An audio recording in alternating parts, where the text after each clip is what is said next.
Buenos días. Va a dar comienzo la cuarta sesión de este simposio internacional de jóvenes e investigadores. La jornada de ayer fue bastante intensa y hoy continuamos con una nueva sesión que pedimos disculpas porque se ha dilatado un poquito el comienzo, lo hemos retrasado una media horita, pero vamos a comenzar ya. También señalar que Lorenzo Silva Ortiz ha excusado su presencia, no puede venir, y nos han notificado ahora que María José Soriano Arjona tampoco estará. Otra modificación que hay en el programa es que Eugenia Ciruela, como sabéis, habló ayer y hoy hablará en su lugar José Ignacio Mayorga Chamorro. Son las mínimas modificaciones. Y sin más, pues vamos a pedir el sistema, van a ir subiendo los ponentes uno a uno, así que le pediría a Juan Antonio Manzano Pérez que suba de la Fundación, presidente de la Fundación Puerta de América, que suba aquí arriba.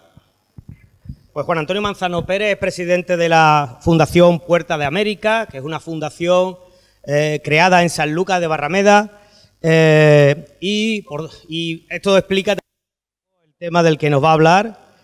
Sanlúcar, territorio americano, Sanlúcar de Barrameda, territorio americano, y tiene la palabra y contará con 15 minutos como el resto de ponentes. Muchas gracias. Bueno, antes que nada, quisiera agradecer la amabilidad de la organización, invitándonos a participar en este simposio. La Fundación Puerta de América es una fundación de carácter privado, sin ánimo de lucro, que se constituye en Sanlúcar para recuperar, difundir y poner en valor el patrimonio histórico que tenemos en nuestra ciudad y reivindicar también el protagonismo que tuvo nuestra ciudad como puerto de salida y llegada de las flotas en lo que se vino a llamar la Carrera de Indias. Os voy a presentar en esta ponencia un convento de la ciudad de Sanlúcar de Barrameda, del que, por desgracia, quedan pocos restos en la actualidad. Tras el descubrimiento de América en 1492, se produce una primera oleada de expediciones con el fin de explorar y cartografiar los nuevos territorios. De estos primeros momentos de descubrimiento es este mapa, aquí está, en el que empieza a aparecer la costa atlántica de América, pero solo vemos una pequeña franja de territorio hacia el interior, que es lo poco que se va explorando y registrando. A esta primera fase le sigue la llegada de empresas militares para instaurar asentamientos, ocupar el territorio y poner bajo la jurisdicción de la corona lo que se va descubriendo. Cuando la ocupación se consolida y las exploraciones van pasando a otros territorios, conforme las fronteras van avanzando, comienza el proceso de reproducción y consolidación en la lejanía del modelo social, cultural y religioso europeo. Es a partir del primer cuarto del siglo XVI, cuando una vez asentadas las primeras ciudades y establecidas unas vías permanentes de comunicación, comienza la verdadera expansión religiosa. Estamos en los años 30 del siglo XVI, en Sanlúcar de Barrameda. El proceso de evangelización del continente americano provoca un auténtico alud de solicitudes para embarcar en las flotas que se dirigen a las Indias. Entre los compromisos que acepta la corona a través de los tratados de Alcasovas y Tordesillas está el de evangelizar las tierras descubiertas y las por descubrir. De esta forma, a la propia voluntad de la corona de expandir la religión católica se une el compromiso legal adquirido en estos tratados. Llevábamos lo mejor que teníamos en la consideración de aquella época, la religión católica, según palabras de Elvira Roca.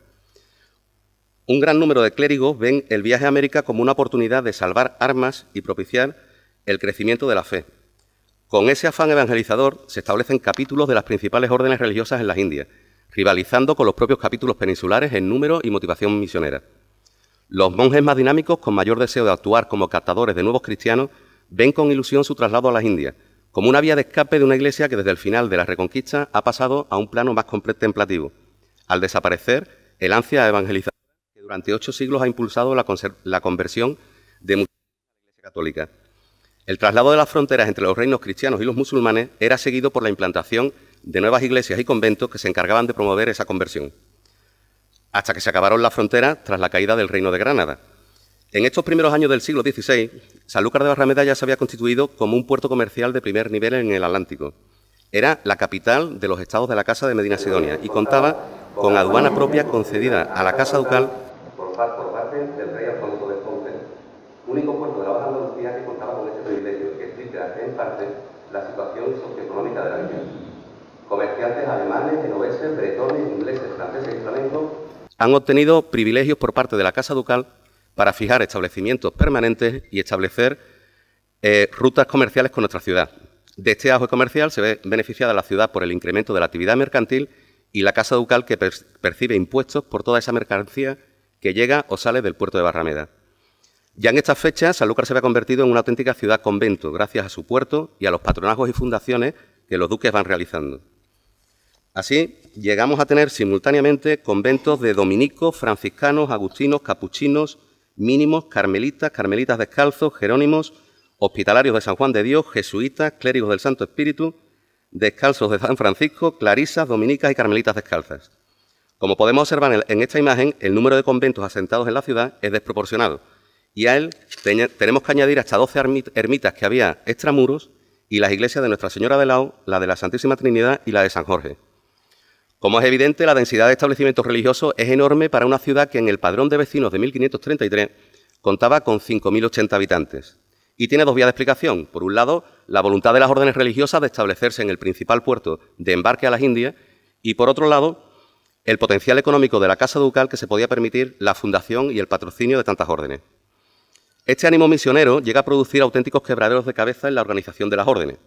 Aunque la Iglesia Católica, la Corona y las principales casas nobiliarias colaboran en el sostenimiento de los gastos que acarrea el transporte y la implantación de comunidades religiosas en tierras americanas, el número de migrantes y sobre todo el tiempo que deben permanecer cerca de los puertos de embarque en espera de que vayan organizando las flotas y que los vientos sean propicios, acarrea problemas logísticos y de alojamiento. Las casas de los conventos no dan abasto para albergar y mantener a una población flotante que en la mayor parte de las ocasiones no aporta fondos para su sostenimiento y que desde el punto de vista de las comunidades dedicadas a la contemplación solo acarrean molestias y distracciones.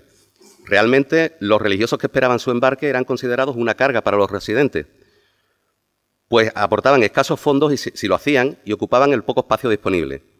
Y comían igual que los demás, haciendo aumentar los esfuerzos de la comunidad estable en la búsqueda de limosnas y medios para el sustento comunitario. Es principalmente el aspecto económico el que termina provocando quejas y reclamaciones a los generales de las órdenes y, en última instancia, a la propia corona. Pero no es el único, pues también desde las Indias recibía la corona quejas por el trato poco adecuado que se daba a los transeúntes. Estos clérigos que tenían como destino las Indias realmente tenían que hacer un gran sacrificio para llegar allí. El viaje desde su comunidad de origen hasta el puerto de embarque había que sumar el tiempo de espera en un lugar ajeno donde consideraban que no eran bien tratados, el viaje por mar, que duraba de 2 a 3 meses, y por último, el desplazamiento hasta el destino final. Esto acarreaba un periodo de tiempo que podía prolongarse en muchos casos hasta más de un año. Estas quejas continuadas en el tiempo consiguen, en el caso de los franciscanos, que la corona mantenga una amplia correspondencia para segregar la Casa Franciscana de Santa María de Jesús, ubicada en Sanlúcar y posteriormente conocida como San Francisco el Viejo, de la provincia de Andalucía y pasar a depender íntegramente de la provincia franciscana de las Indias.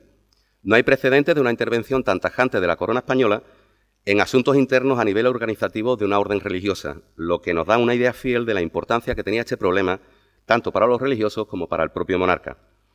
En la colección Documentos Inéditos de Ultramar encontramos una primera referencia a este asunto que dice textualmente: el emperador pidió al capítulo general de San Francisco de Tolosa que separase la casa de San Francisco de la Villa de Jesús de Sanlúcar, que se titula de Santa María de Jesús, de la provincia de la Andalucía, y la agregase a la de las Indias. El general lo concedió y dio patentes que se enviaron a Roma para que se confirmasen por breve apostólico, fechado el 20 de mayo de 1533 en Barcelona. A partir de estas referencias hemos conseguido localizar algunos documentos que arrojan un poco de luz sobre este asunto. Toda esta correspondencia está fechada el 20 de mayo de 1533 y localizada en el Archivo General de Indias de Sevilla. El primer documento, que podéis ver en la imagen junto a su transcripción, tiene el siguiente descriptivo: carta del rey al Santo Padre, suplicándole dé al embajador en Roma, conde de Cifuentes, un breve para que la casa de la Orden de San Francisco, que se dice de Santa María de Jesús, de Sanlúcar de Barrameda, pase a depender del provincial de las Indias, para que los frailes que van y vienen a ella tengan dónde acogerse y ser bien tratados. A esta misiva le sucede una real cédula al conde de Cifuentes, que reza: real cédula al conde de Cifuentes, embajador en Roma, para que consiga del Santo Padre un breve con objeto de que la casa de Santa María de Jesús, que los religiosos de San Francisco tienen en Sanlúcar de Barrameda, se desgloce de la provincia de Andalucía y pase a depender de la provincia de las Indias, para que los religiosos que quieran ir a las Indias se alojen en ella mientras preparan el viaje. tenemos otra posterior al general de la Orden para que intervenga ante el Papa, Real Cédula al Padre General de la Orden de San Francisco en el Consejo de las Indias, diciéndole que ha escrito a su santidad, suplicándole un breve para que la Casa de Santa María de Jesús de Sanlúcar de Barrameda pase a depender de la provincia de las Indias, segregándola de la de Andalucía, y que Fray Francisco de Aragón intervenga con él para dar cima a este asunto. Estas peticiones de la corona se complementan con una carta muy curiosa que dirige al duque de Medina Sidonia, donde le informa de la petición que ha hecho a la Santa Sede de segregación y le pide su conformidad. Esta carta en concreto, que es esta, creo que es un documento muy significativo, pues vemos negro sobre blanco cómo el mayor monarca de la época, el emperador de medio mundo, pide su conformidad al duque, al que llama primo, para segregar una pequeña parte de su territorio. Aunque esta petición sea más por cortesía que por una necesidad real de autorización, refleja la importancia que la Casa Ducal tiene para la corona española. Desconocemos aún si el Papa Clemente VII emitió el breve pontificio que solicitaba el emperador. El intento de localizarlo o de localizar alguna referencia es muy dificultoso debido a la gran pérdida de documentación de la Orden franciscana que se produjo con la desamortización eclesiástica de 1835, pero seguimos intentándolo. Esta situación, en caso de que se hubiera emitido el breve pontificio, daría lugar a un hecho muy peculiar, una situación un poco extraña para aquella época. Al segregar el convento y sus terrenos de la Orden franciscana en Andalucía y pasar a depender, poner debajo, que dicen las cartas, de la provincia franciscana de las Indias, esta zona pasaría a tener un estatus similar al que tienen hoy en día las embajadas. El convento de San Francisco el Viejo sería legalmente tierra americana, una propiedad de la Orden en Indias, bajo la jurisdicción de la Orden en Indias, gestionado por la Orden en Indias y con un guardián de la Orden en Indias. Sería esta casa, pues, territorio americano. El territorio americano más cercano a la metrópoli fue en un momento determinado una zona de Sanlúcar de Barrameda. Sanlúcar no solamente fue el puerto y la puerta de América, sino que durante algún tiempo fue parte de la propia América. Muchas gracias.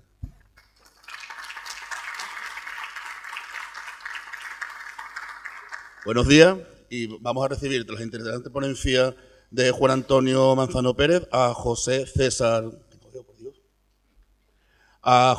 Jurado Espinar, claves de lectura de Cervantes y Don Quijote e influencia en Hispanoamérica. Buenos días, muchas gracias. Quería agradecer a la Fundación Iberoamericana de Yuste pues su invitación a este acto, a Rosa Balas, que tiene el honor nosotros tenemos el honor de contar con su presencia, que no es nada más ni nada menos que la ministra de Asuntos Exteriores, como yo la denominé ayer, de Extremadura. Y a todo el equipo, a Guadalupe, a Esperanza, a Juan Carlos. Bien, dicho esto, mi intervención sobre Cervantes y América va a ser muy concisa y espero que les agrade. El tema de Cervantes y América está muy estudiado, como podréis imaginar. Fundamentalmente hay dos autores que son definitorios en este sentido, que son Luis Díaz Correas y Héctor Brioso Santos. El profesor Brioso Santos tiene un libro que es absolutamente definitorio sobre ello. Se llama Cervantes y América.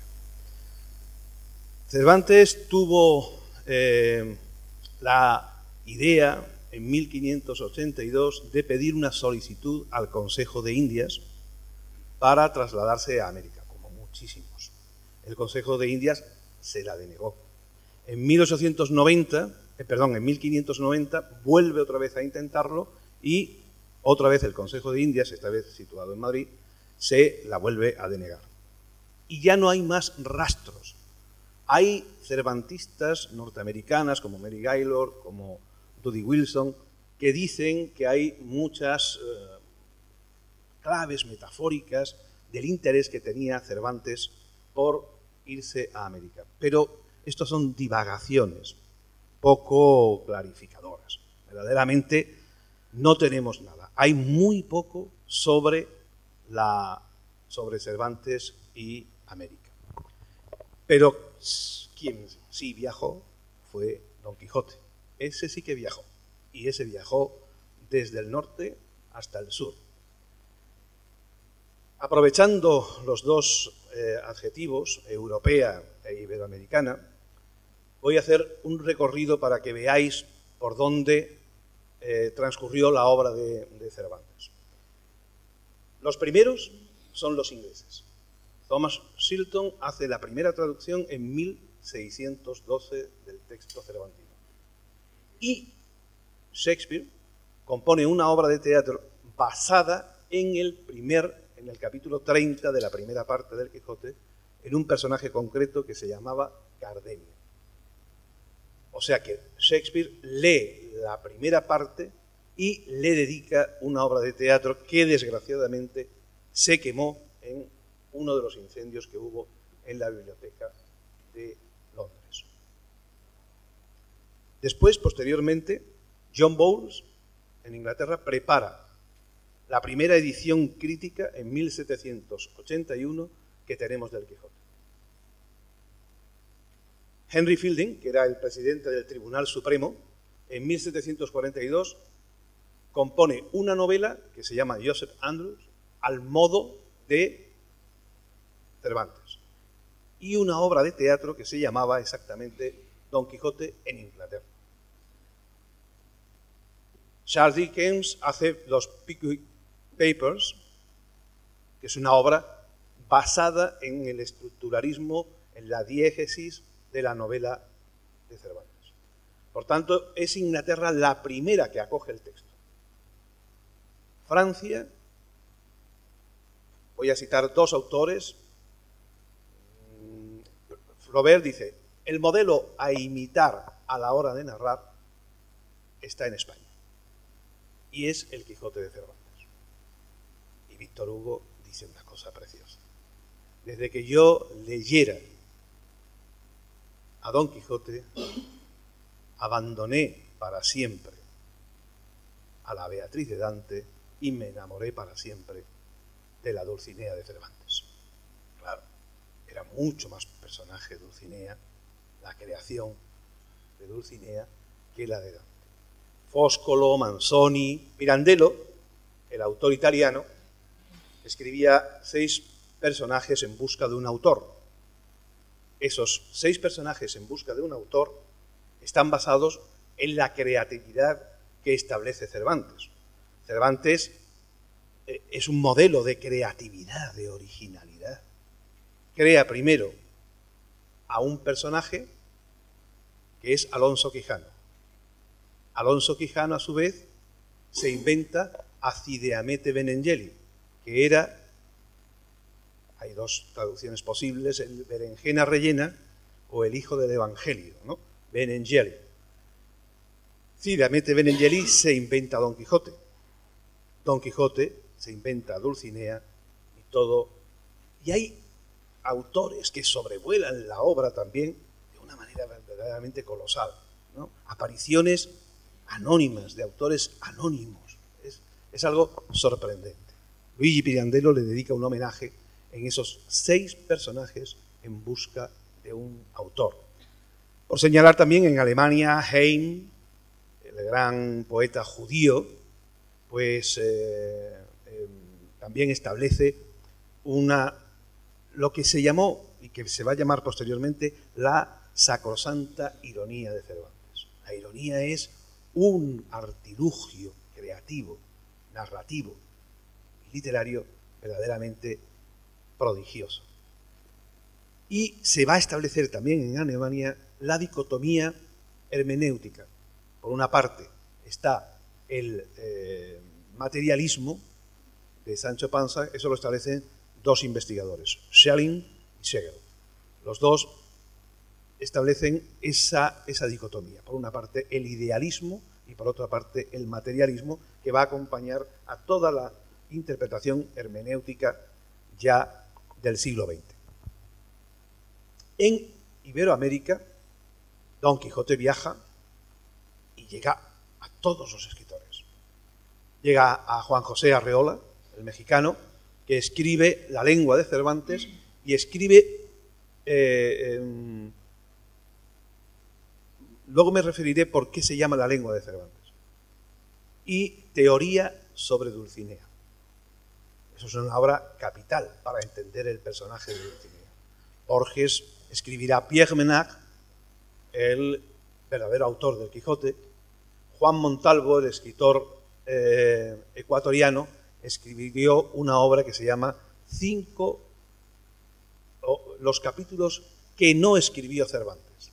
O sea, la influencia de Cervantes va galopando por toda Iberoamérica. Roa Bastos, cuando escribe Yo el Supremo y recoge el premio Cervantes, le dedica a Cervantes el magisterio más importante, lo he recibido, de la novela española. Sin ella yo no habría escrito la que Alejo Carpentier llegó a decir que era, detrás del Quijote, la segunda obra escrita en español más importante. Yo el Supremo. Augusto Monterroso, la lista es interminable, lógicamente. Carlos Fuentes, pero... Y ahora viene la tercera parte de lo que os quería comentar. ¿Por qué?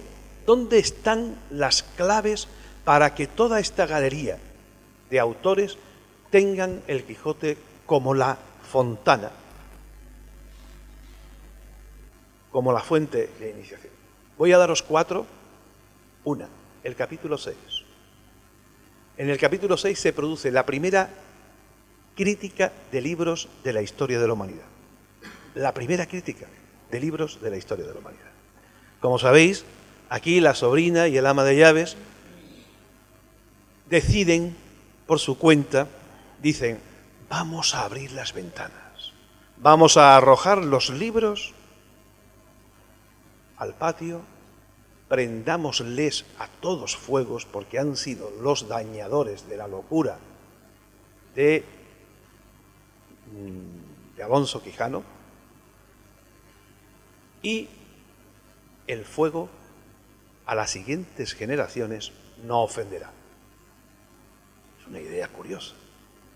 Le dice el cura, le trae la escudilla con el hisopo en una secuencia verdaderamente muy cómica, y viene y le dice el cura, no, todos no. Hay que hacer una selección, hay que hacer una criba para que a las siguientes generaciones, a vosotros, os llegue lo más cribado. Por hacer una sinonimia con la actualidad, si lo hiciéramos en televisión, ahora mismo sería quemar pues todo Telecinco, ¿no?, prácticamente, y toda esa programación que todos conocemos, ¿no?, basura y demás, y rescatar el canal Historia, rescatar cosas verdaderamente importantes. La quema de libros es clave. Para que se hagan una idea, lo importante que era, en el año 391 se produce la primera quema de libros de Occidente. El emperador Teodosio manda quemar la biblioteca de Alejandría. La biblioteca de Alejandría tenía casi 1 millón de manuscritos. Pero a Teodosio, ya con el imperio del cristianismo, ya en todo su poder, para que no se filtre el paganismo e ideas que puedan llegar a distintas gentes distintas, el cristianismo hace la primera herejía, la primera gran herejía culta, académica, que fue quemar la biblioteca de Alejandría. Los nazis, en 1933, quemaron, en mayo de 1933, quemaron todos los libros judíos, comunistas que encontraron. Jorge Videla, en 1974, en Argentina, igualmente mandó quemar textos. Dicen que Pinochet también, incluso el Quijote, porque decían que era como una invitación a la libertad. O sea, esa quema de libros es sustancial. ¿Por qué? Porque todos somos hijos de una palabra leída u oída, e importa mucho qué palabra sea, porque esa palabra termina gobernando nuestros destinos y termina gobernando hasta lo más íntimo de nuestras vidas. Claro, hay que quemar lo que no interese. Esa idea cervantina de ficción, establecida en el capítulo 6, es un hallazgo. Esa sería la primera. La segunda está en... Hay muchas más, pero ¿qué influyeron a toda esta galería de escritores, de pensadores? Probablemente los espíritus más ingeniosos y de mayor talento de su siglo en tener al Quijote de Cervantes como el botón de muestra, como el paradigma. En el capítulo 20 se llama la aventura de los batanes, irónicamente. Los batanes eran máquinas de furtir los paños que utilizaban nuestras abuelas allá por el siglo XVI. Y entonces por la noche se quedaban y hacían unos ruidos ensordecedores, como los que le ha tocado al presidente de la Fundación Puerta de América, ¿no? ¡Plaf! No, pavor, no. ¡Plaf! ¡Plaf! Y Don Quijote y Sancho van por el campo, los dos a las 5 de la mañana. Y Sancho tiene un miedo atroz. Y el texto dice: en esto parece ser, o que el frío de la mañana que ya venía, o que Sancho hubiese cenado algunas cosas lenitivas, o que fuese cosa natural, que es lo que más se debe de creer, a él le vino en voluntad y deseo de hacer lo que otro nunca pudiera hacer por él. Así que por bien de paz se soltó la lazada corrediza con la que se sostenían sus calzones y echó al aire entrambas posaderas, que por cierto no eran muy pequeñas. Pero él pensó que no podía mudarse sin hacer estrépito ni ruido. Así que encogió los hombros, apretó los dientes, pero al fin y al cabo vino a hacer mucho más ruido de aquel que a él tanto miedo le había dado. ¿Qué rumor es ese?, le dijo Don Quijote. Yo no lo sé, mi señor, que las aventuras y desventuras nunca comienzan por poco. Tornó otra vez a probar ventura y al fin y al cabo, por fin se halló libre de la carga que tanta pesadumbre le había dado. Una joya. ¿Saben por qué eso es tan importante? ¿Saben por qué influyó en el bestiario de Arreola cuando cuenta? Porque es algo humano, tremendamente humano. Si ayer o hoy no hubiéramos acontecidos a ese milagro diario, hoy no tenían las caras tan que tienen todos. Aquí, claro, es algo tremendamente humano. Y Cervantes es un humanista. Se fijó en ese momento, en toda esa carga que tenía el pasaje.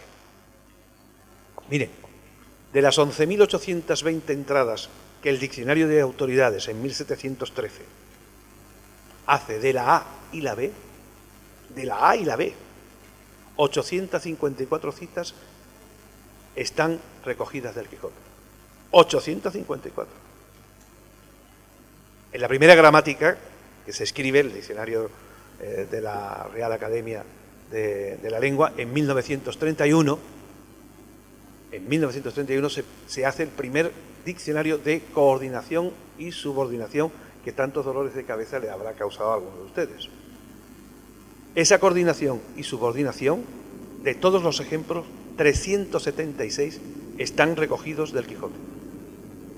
Por eso hablamos la lengua de Cervantes. Por eso hablamos la lengua de Cervantes.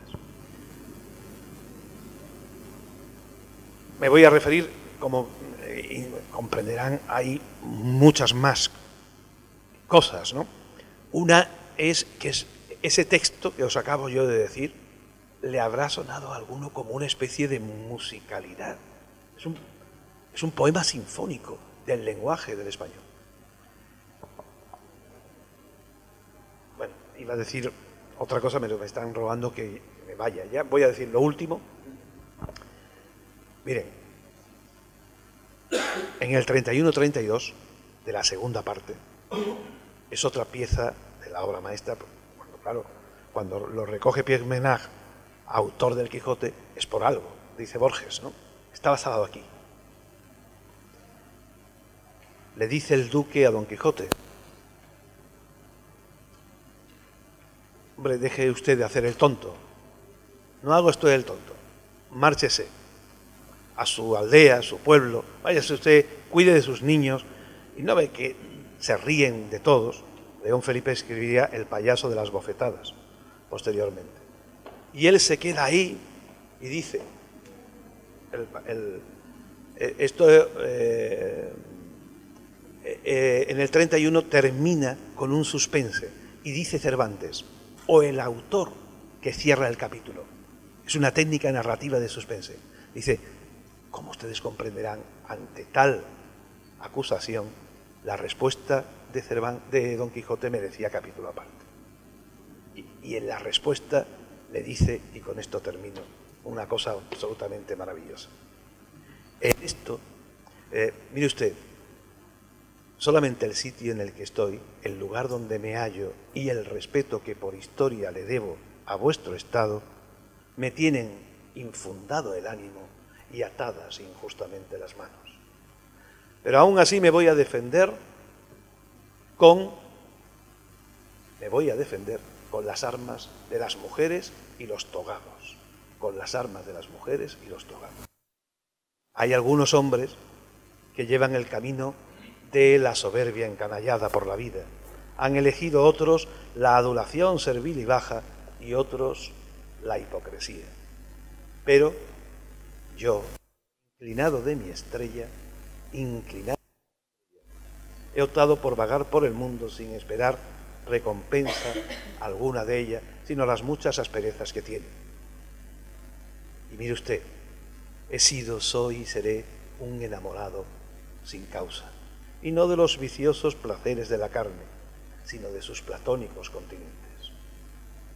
Mire usted, señor duque, para ser rico y poderoso eso puede ser astuto, pero no verdaderamente inteligente, porque la inteligencia requiere hundir sus raíces en hacer el bien a todos y mal a ninguno. Y esa es mi religión, ese es mi oficio, para eso he venido.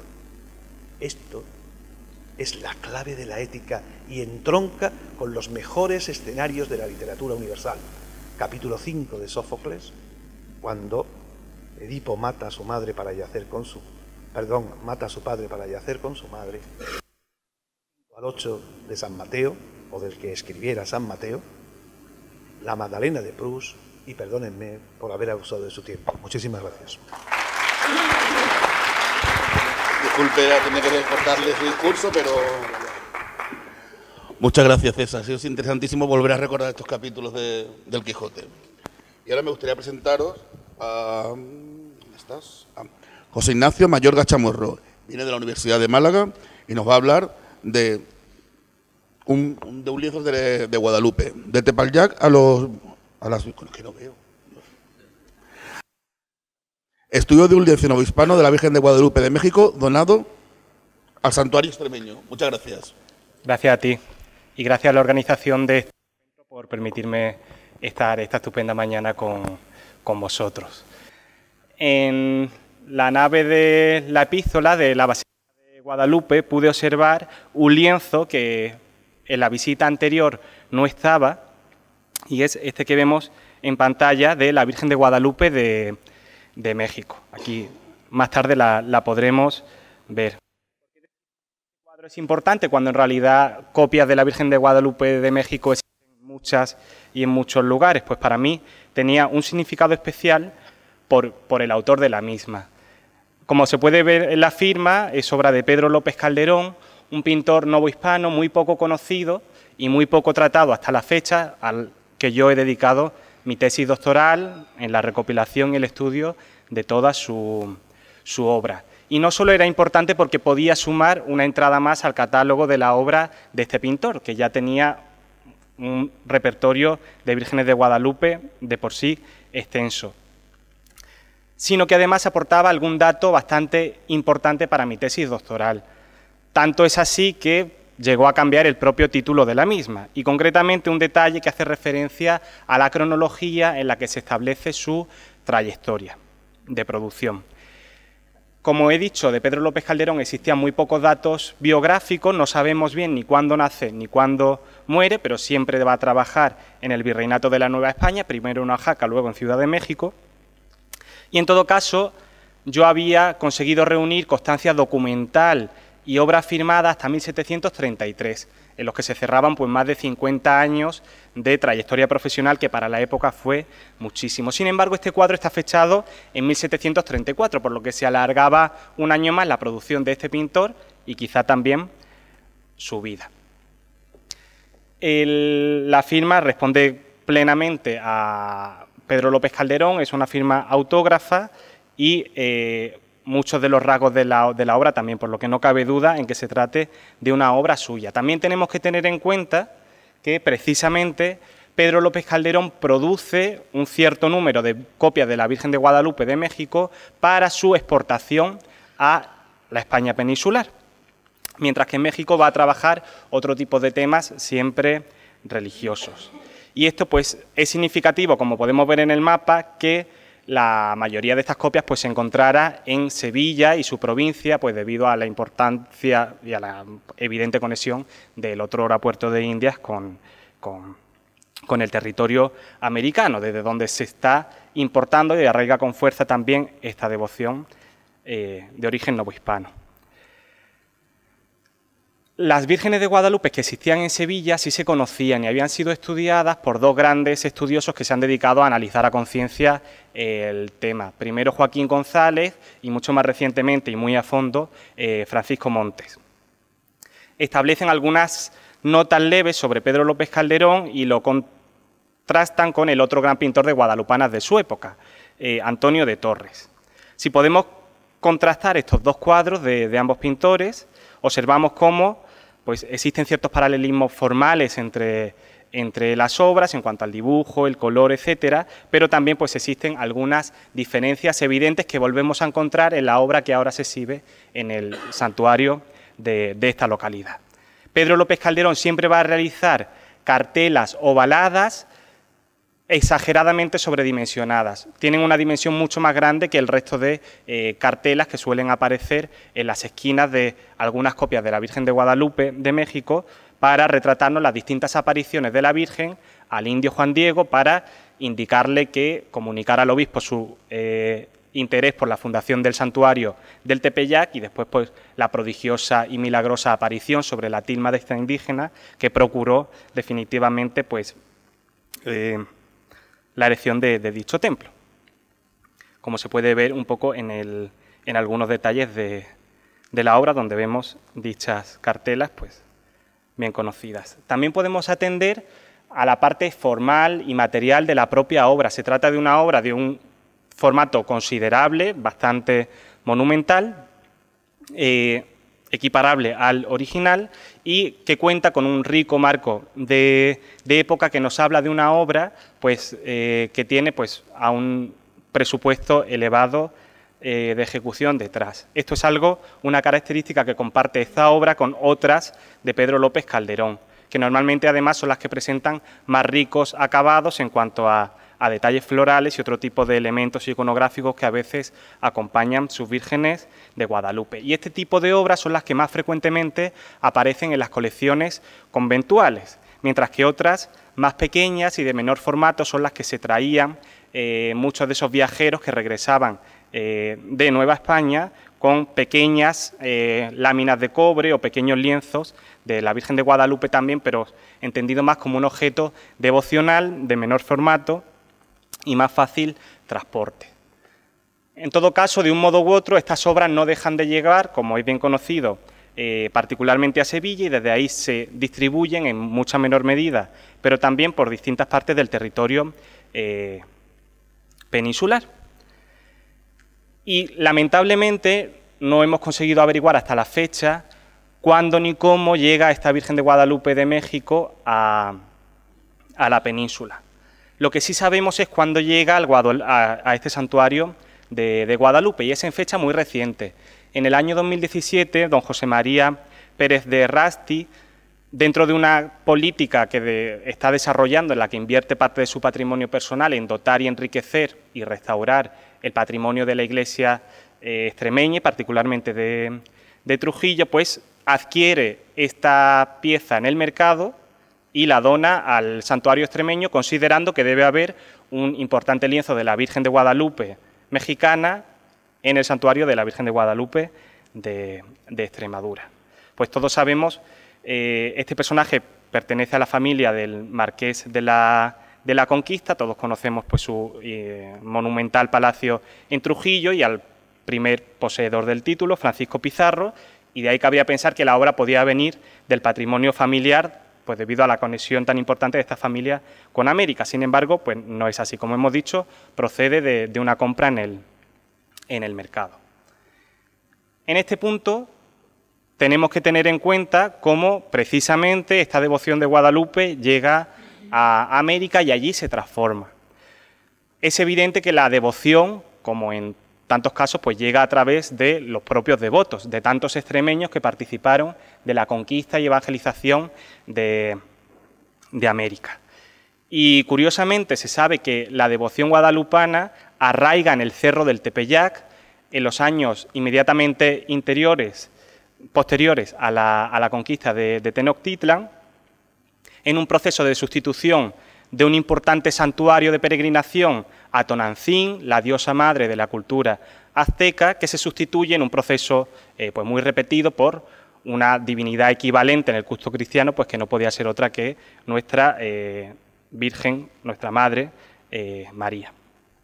Y estando en un contexto en el que la importancia y la presencia de los extremeños fue tal, pues se decide aplicar una devoción que tenía una pues importante arraigo en esta comunidad y que a la vez, disculpad, se asociaba a la propia reconquista de la península, como es llamada, y de algún modo pues se podía continuar en esa otra conquista que a continuación se estaba realizando en América. De ahí que la conexión entre Tonantzin, esta diosa madre azteca, ¿no?, y la Virgen de Guadalupe pues se pueda dar a través de algunos vestigios iconográficos como la doble lazada que anuda su cintura.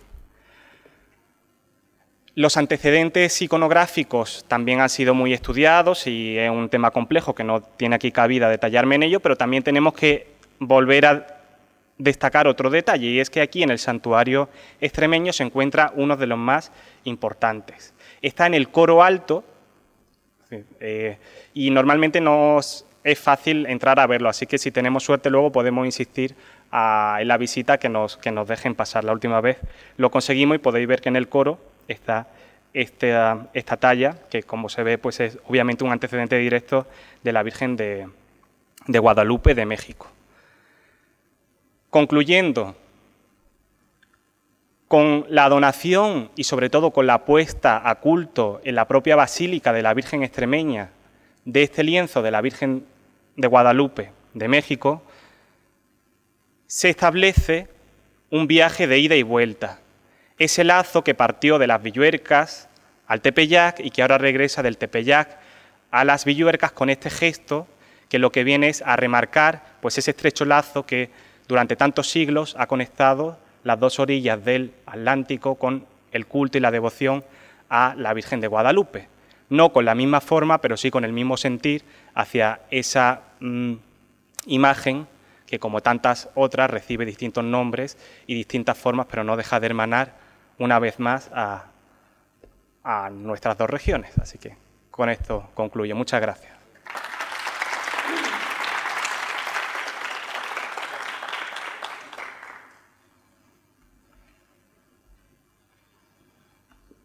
Muchas gracias, Ignacio.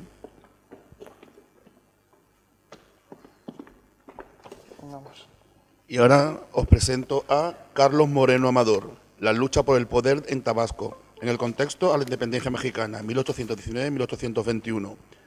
Por desgracia, hemos tenido la baja de dos ponentes, que son la de María José Soriano y la de Lorenzo Silva. Así que, tras esta ponencia, vamos a tener un breve momento de debate.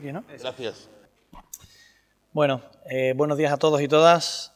En primer lugar, como es de recibo, darle las gracias a la organización, a la Fundación y evidentemente también a Sifrido, el alma mater de este encuentro. Bueno, pues organizar un año más una actividad de esta calidad, permitirnos estar tanto en Cáceres como en Guadalupe un año más y disfrutar de la buena compañía y y también, como no, disfrutar de la gastronomía y de una región que evidentemente tiene mucho que ofrecer. Cuando hablaba con Chifrido, al igual que pasaba un poco comentaban ayer los compañeros Pepe y Alejandro, pues uno siempre intenta traer algún tema que pueda servir, ¿no? Aunque sea de manera un poco didáctica para iluminar, ¿no? Para abrir mentes. Entonces, yo que me dedico al tema de la historia regional, mi región de estudio es Tabasco, que está en el sureste de la Nueva España, siglos XVII y XVIII, pues pensando un poco en la temática principal a la que me dedico, que es corrupción, gobierno, enfrentamientos de poder, pues me acordé de que tenía por ahí un par de expedientes que podían resultar muy interesantes. Y lo traigo a colación porque creo que es una buena manera de demostrar cómo en pequeños lugares donde aparentemente no pasa nada, pues tirando un poco de ingenio y sabiendo un poco dónde consultar, pues se pueden rescatar o traer a la luz acontecimientos que a pequeña escala no dejan de representar lo que sucedía en otros ámbitos de bastante mayor calado.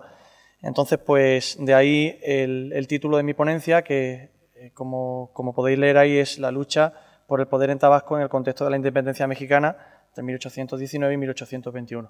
Estamos en un periodo de plena ebullición de lo que va a ser ya el final de la guerra de independencia, y en una pequeña región bastante afín al bando realista, pues sucede un acontecimiento, un enfrentamiento entre dos personajes, uno de ellos, Lorenzo de Santa María, alcalde interino, y otro, el teniente Ángel del Toro, nombrado por el rey como gobernador de la provincia, de la región, que va a intentar tomar posesión de su cargo, y va a tener ciertas dificultades porque el gobernador interino pues no se lo va a poner fácil. Entonces, un poco por ahí quería hacer esa introducción para que supiéramos o contextualizáramos un poco a qué nos referimos y dónde vamos a centrar nuestro principal interés. Todo esto comienza, bueno, aunque comienza previamente, pero los acontecimientos en sí comienzan a desarrollarse el 11 de mayo de 1820, cuando llega a Villahermosa, la capital de Tabasco, el teniente coronel Ángel del Toro, con un nombramiento real y una instrucción del capitán general de Yucatán y administrador de la Real Hacienda, Manuel Mediavilla, para ocupar el mando del gobierno de la provincia de Tabasco. Sin embargo, como acabo de referir, Lorenzo de Santa María, el teniente Lorenzo de Santa María, que era el gobernador interino desde hacía aproximadamente un año y medio, desde el 20 de septiembre del 18, tras la muerte de su predecesor, del gobernador Francisco de Heredia, pues se negaba a entregar el poder que le había concedido el rey al teniente del Toro, porque decía que no se fiaba o que no iba a entregar el gobierno hasta que no viera la Real Provisión que así lo determinaba. El 16 de mayo de 1820, el nuevo gobernador, o el futuro gobernador del Toro, va a dar parte al virrey de la mala actitud y del mal gobierno de Lorenzo de Santa María, y bueno, van a producirse una serie de acontecimientos que ahora analizaremos más en profundidad. Comienza en ese momento un enfrentamiento por el control del gobierno de Tabasco que va a durar aproximadamente un año, hasta el 11 de junio de 1820, desde el 19 que es nombrado gobernador Ángel del Toro, y que va a finalizar con Lorenzo de Santa María viéndose abocado a huir a Tila, a Chiapas, después de ser acusado por del Toro ante el virrey, ante Juan Ruiz de Apodaca, y de atentar anticonstitucionalmente contra la población de Villahermosa. Vamos a hablar un poquito de los dos personajes para saber a quiénes nos estamos refiriendo. El teniente coronel Lorenzo de Santa María, abogado y militar, nacido en Tacotalpa, en la propia provincia de Tabasco, fue, entre otras cosas, el primer abogado que ejerció en Tabasco, que además obtuvo el título en la cercana Mérida, en Yucatán. Y entre 1802 y 1820, momento en el que va a tener que huir a Chiapas, como acabo de comentar, va a ocupar importantes cargos en la administración colonial, como el de subinspector provincial de las tropas de Tabasco. También va a tener el honor de ser nombrado subdelegado de la Real Hacienda, siendo el único tabasqueño nacido en Tabasco que llega a alcanzar en la época esa plaza en su propia tierra. También es comandante de la 4ª Brigada de la Costa Norte, comandante de la Real Matrícula de Marina y teniente coronel de la Milicia de Tabasco. Y además, y evidentemente es lo que más nos interesa por el contexto que estamos analizando, va a ser gobernador interino de Tabasco hasta en 3 ocasiones. Es algo que se sale de la normalidad imperante, al menos en la provincia. En agosto de 1810, debido a la partida a Campeche del gobernador Miguel de Castro, va a hacerse cargo interinamente de la provincia hasta finales de octubre de ese año, cuando se incorpora al gobierno con nombramiento real el teniente coronel Andrés Girón, que había sido nombrado por el virrey Francisco Javier Venegas como nuevo gobernador de la provincia. En 1813, es decir, 3 años después de haber sido interino por primera vez, va a volver a ocuparse de ese gobierno de manera interina después de la renuncia del cargo por parte de Andrés Girón. Y en 1814 cede nuevamente el gobierno al coronel Francisco Heredia Vergara, que 4 años después, 4 años y medio después, en mayo del 18, fallece en San Juan, en Villahermosa de San Juan Bautista, y nuevamente por tercera vez va a hacerse cargo del gobierno de forma interina. Creo, y es una opinión personal, una reflexión personal, pienso que después de 3 interinidades y después de llevar más de un año la tercera vez como alcalde interino, sin que nadie diera información ni lugar a que iba a venir un nuevo gobernador, y viendo además cómo se estaban dando las cosas con respecto a la independencia, este hombre pensaría que ya aquello iba a ser su retiro definitivo, y que posiblemente, porque además era bastante afín a las tropas insurgentes, pues posiblemente iba a ser el último gobernador y el primer gobernador de un Tabasco independiente. ¿Qué sucede? Que en 1819 aparece Ángel del Toro y posiblemente le changue un poco los planes que tenía en su cabeza, ¿no? Por su parte, el teniente coronel Ángel del Toro, que había nacido en San Francisco Campeche, muy cerquita de Tabasco, realizó su carrera militar en la Capitanía General de Yucatán, donde llegó a alcanzar el rango de teniente coronel, como acabamos de decir, en el Ejército Realista. Nombramiento afín a las tropas, al sector realista. Evidentemente, de aquí nace una parte importante del enfrentamiento entre ambos, sobre todo, como digo, por el contexto en el que se encontraban. Estando desempeñando el cargo de capitán de batallón de Castilla fijo en Campeche, a principios de junio del 19 es nombrado por el rey de España, por Fernando VII, gobernador de la provincia de Tabasco.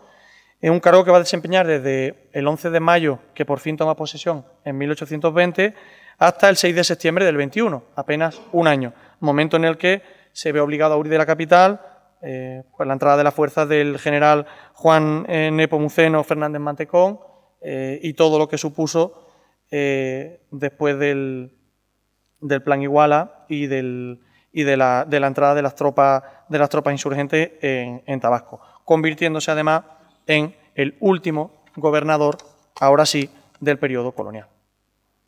Bueno, ahí simplemente traigo una pequeña hoja de méritos y servicios de Ángel del Toro para mostrar de dónde se pueden extraer todas estas informaciones, ¿no?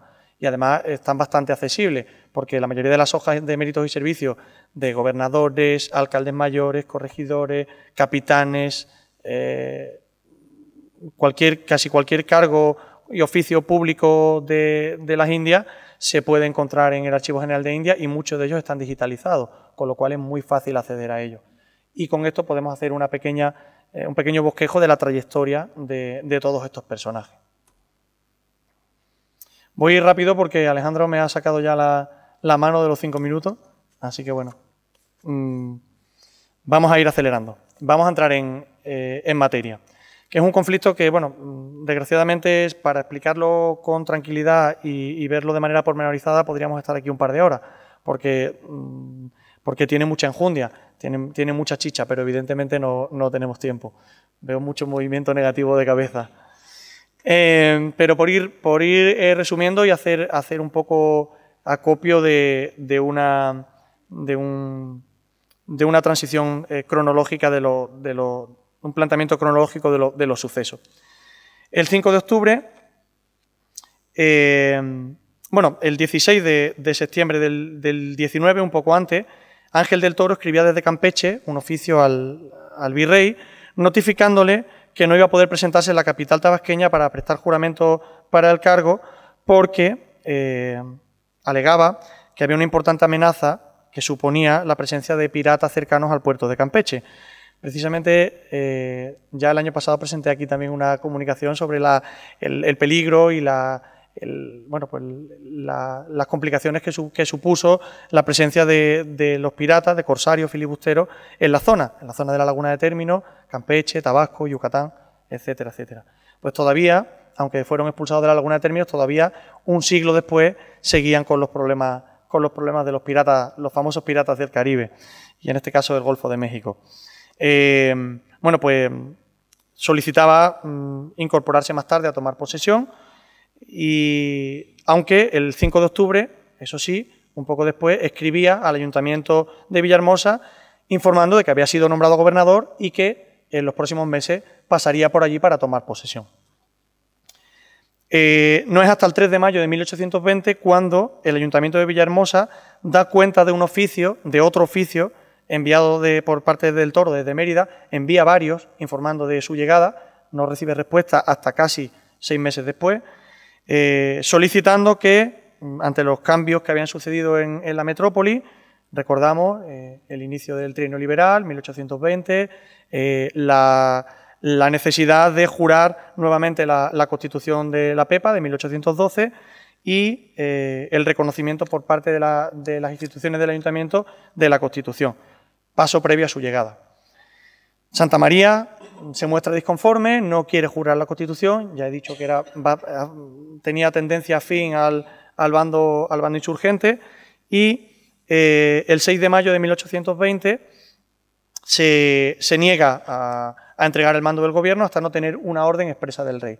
Lo que pretendía era postergar, o sea, alargar su gobierno lo máximo posible, quizá en su convencimiento de que las tropas insurgentes entrarían en Tabasco pronto y él se quedaría como gobernador de un Tabasco independiente. El 11 de mayo de 1820 se desata el conflicto de una manera clara. El nuevo gobernador, Ángel del Toro, llega a Villahermosa y paso volando por esto, intenta tomar posesión, pero no se lo permiten. Ángel del Toro denuncia movimientos conspiradores a su llegada a Tabasco, dice que Santa María había cuartelado tropas y centinelas en su casa, dice que moviliza y convoca a la Junta de Guerra de oficiales de milicias regladas y urbanas, que había impedido a las repúblicas de indios que lo visitasen y que había convocado al ayuntamiento para manifestarle la sospecha de que no venía bien despachado del Toro por faltarle el juramento y en un intento de que no lo reconociesen como nuevo gobernador. Bueno, ahí explica, en ese primer intento de toma de posesión, Ángel del Toro explica de manera larga y tendida qué es lo que le sucede en ese momento. Hay un cruce de acusaciones. El 16 de mayo se producen ciertas críticas, muchísimas críticas, en un informe, en un expediente que se envía al virrey por parte del Toro al virrey de la Nueva España. Lo acusa de de tirano, envió un expediente con oficios de habitantes de la provincia quejándose del maltrato que les dispensaba y acusándolo, aun siendo, y dice textualmente, hijo del país y hacendado, de haber extraído documentos de los archivos de su gobierno que podían perjudicarlo. Es decir, estaba intentando, al parecer, por parte, según decía del Toro, limpiar su imagen.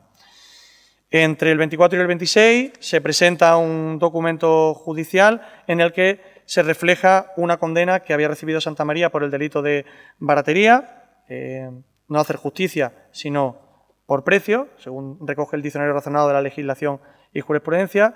El 7 de junio se emite un informe al virrey criticando a Ángel del Toro por parte de Lorenzo Santamaría. El 10 de junio, en otro informe, de una manera mucho más vehemente, del Toro habla ya de asesinatos anticonstitucionales perpetrados por Lorenzo de Santamaría contra el pueblo desarmado de Villahermosa. Empezamos ya con un lenguaje bélico propio del contexto de la independencia. Al que diga Constitución, fuego con él, palabras textuales, al parecer, de Santamaría, con el intento del Toro de tomar posesión. Y bueno, finalmente, el 20 de junio de 1820 toma juramento del Toro. Ahí tenemos también el documento que encontré en el Archivo General de la Nación de México. Resumiendo ya, porque bueno, al final no deja de ser anecdótico, un gobierno que va a durar apenas, como he dicho al principio, un año,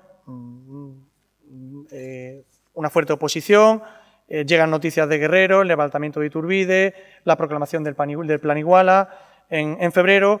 Ya en junio se promulga el Plan Iguala en Tabasco, el 5 de julio, entran las tropas, se proclama la independencia y del Toro, aunque logra sofocar la rebelión, unos días después, a final de mes, entra Juan Nepomuceno Fernández en Tabasco. Del Toro se ve obligado a huir al Carmen y a Campeche, hacia Campeche, y el 7 de septiembre se pone fin a 302 años y 6 meses de dominio español en la zona.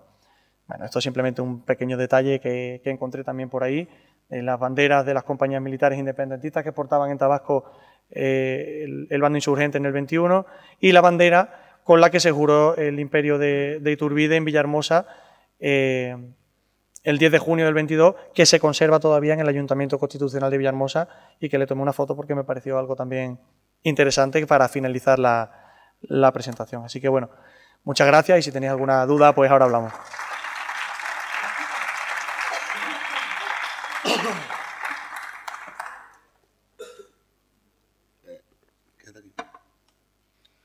Hemos terminado ya la sesión de ponentes y me gustaría que los 4 ponentes asistieran al escenario y podíamos hacer un pequeño debate gracias por desgracia, a la ausencia de los 2 ponentes que no han podido venir. Bueno, en primer lugar, muchísimas gracias a los 4 ponentes, mostrarle mi enhorabuena y pedir disculpas porque no tuviera más tiempo, pero el formato que tenemos previsto era para sobre todo tener esta oportunidad de tener al menos un poquito de tiempo para el debate. Las preguntas serían muchas y variadas. A mí me surge alguna idea, por ejemplo, me ha parecido interesante la idea, sobre todo la idea de esa parte en España que eran territorios americanos. Y sobre esa idea, no sé si se podría avanzar un poquito. Voy a hacer las 4 preguntas, las 3, creo que se van a hacer 3. Las 3 preguntas y después las contesto. ¿Se dice primero a quién se dirigen? En este caso, perdón, es a Juan Antonio Manzano Pérez. Creo que estaba entendiendo que me refería a él. Simplemente eso, avanzar si hay algún aspecto más en ese sentido en Sanlúcar de Barrameda, porque además me parece una idea muy, muy interesante. Con respecto a José César, me parece muy interesante ese vínculo entre literatura, la historia. Realmente me parece. Y a Tepeyac, a la Virgen de Tepeyac, aquí, mi pregunta sería al revés. ¿Hay alguna representación de Guadalupe, de la guadalupana nuestra allí, nuestra Guadalupe allí con la guadalupana mexicana? Y a Carlos, bueno, yo creo que para no, por si damos alguna palabra más, yo a Carlos ya hablaré con él porque me parece un tema interesantísimo desde el punto de vista de cómo lo local está explicando lo global. Y eso creo que es un ejemplo que puede ser muy interesante para los alumnos porque yo estaba viendo lo que ocurre en otras partes de América y es exactamente el mismo conflicto. Lo que vemos en Tabasco es como decir, es como un pequeño laboratorio que podríamos extrapolar a nuestra parte. Y bueno, y simplemente era eso, perdón. Gracias. Sigfredo, no conocemos ninguna, no solamente en Sanlúcar, sino en ninguna otra parte del territorio español que tuviera ese estatus, ¿no? Esa particularidad jurídica. Como he dicho antes, sería un precursor de ese territorio con un fuero que no pertenece al territorio donde está implicado y además tampoco tenemos ninguna otra muestra de una intervención tan a fondo de la corona en asuntos de orden religiosa. Sí que es cierto que la corona española tenía la potestad de vetar o de nombrar a abades o a cargos dentro de lo que eran los conventos, pero separarlo o meterse en la parte organizativa en esa profundidad no tenemos ninguna de momento. Ya seguiremos buscando. Gracias. Bueno, Perdona, Ignacio. Si no te importaría en breves palabras comentar un poco cómo la Virgen llega a México y por qué se crea esta devoción tan profunda por parte del pueblo mexicano. vale. Voy a intentar responder Pero muy brevemente. las dos. En primer lugar, sí que existen representaciones de la Virgen de Guadalupe extremeña en México y responden a pintores de importancia. Tengo en cabeza una casi segura de José de Páez, de José de Ibarra, pero no me atrevo a asegurártelo porque el dato me puede bailar.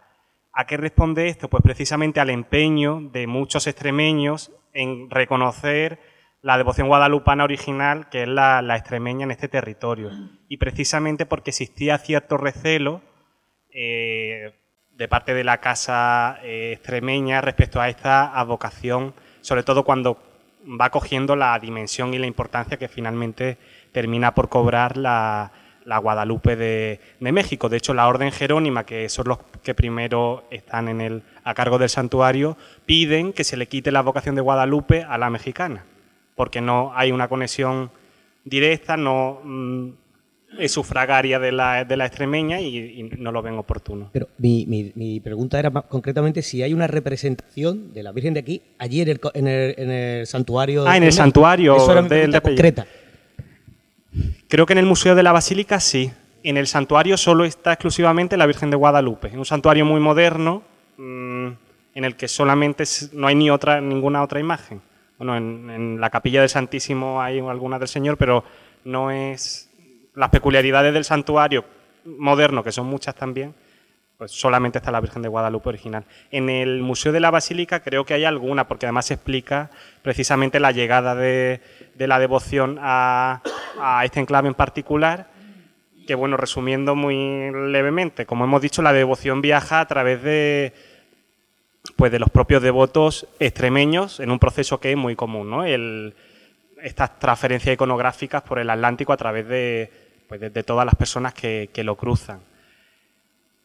Lo peculiar es eso, que recurren a esta advocación en un momento en el que pues necesitan dar una advocación a un santuario que construyen para suplantar el culto a Tonantzin en el Cerro del Tepeyac, que era un culto muy importante que recibía muchísimos peregrinos, y deciden, ya que allí había un campamento, se apellida Alvarado, pero el nombre ahora mismo no me viene. El campamento de Alvarado estaba en el Tepeyac cuando la conquista, entonces por esa zona se está moviendo mucho extremeño y claro, ¿a qué nombre recurren? Pues a la Virgen de Guadalupe. Lo que pasa es que no tienen una imagen de la Virgen de Guadalupe. Entonces primero se sabe que ponen una pequeña estampa de la Virgen que llevaban y poco después ponen esta imagen de la tilma de Juan Diego, que es una aparición supuestamente milagrosa. En primer momento se llega a decir el indio que la pinta, pero luego pues se da todo ese matiz milagroso que le da un poco la importancia acorde y que pues se mantiene oficialmente en el discurso de las apariciones.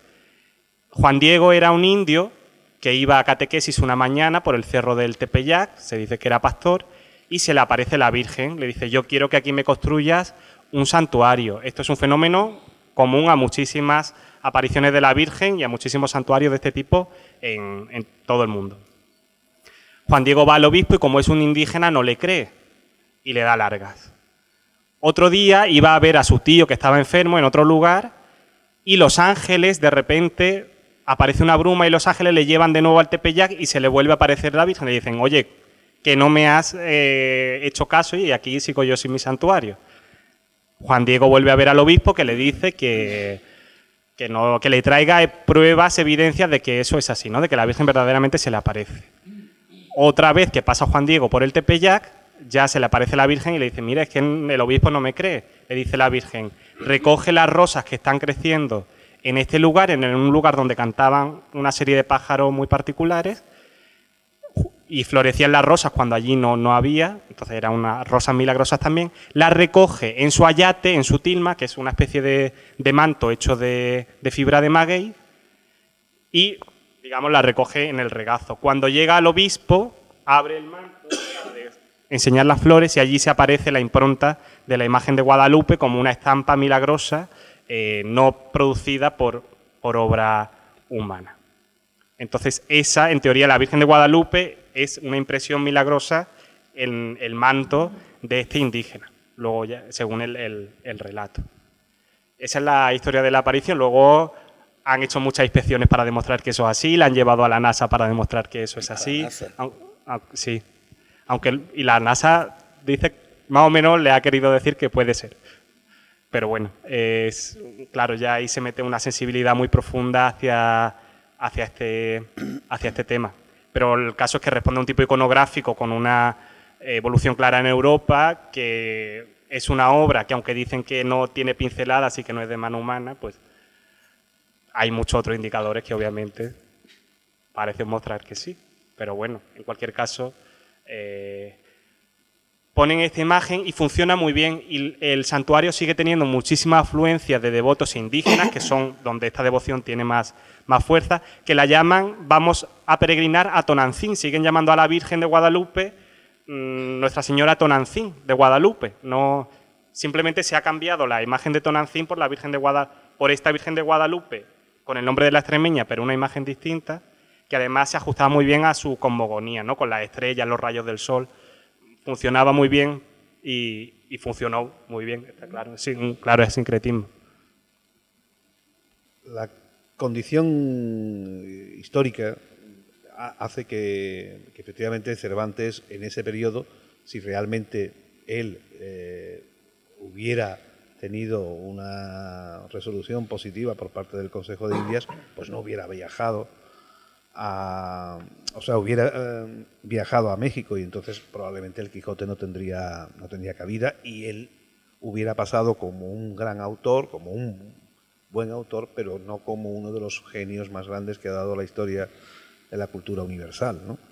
Seguramente que eso es así. Dostoyevsky llegaba a proclamar él una cosa que a mí me dejó fascinado, porque lo vi en Moscú, además. Decía él que cuando viera a Dios en ese juicio final, probablemente le pudiera decir: perdónenos, Señor, redímanos, porque uno de nosotros ha logrado componer la segunda Biblia de la condición humana. Yo creo que efectivamente el Quijote, yo no he leído nada superior, seguramente que lo habrá, ¿no? Pero yo leo todos los días. Y yo no he visto nunca nada superior. Y entonces, gracias a que no fue a América, hoy los españoles podemos tener el goce de tener una de las obras más grandes de toda la cultura universal, ¿no? Gracias. ¿Alguna otra pregunta? ¿Alguno? ¿Alguna? También podéis, ¿eh?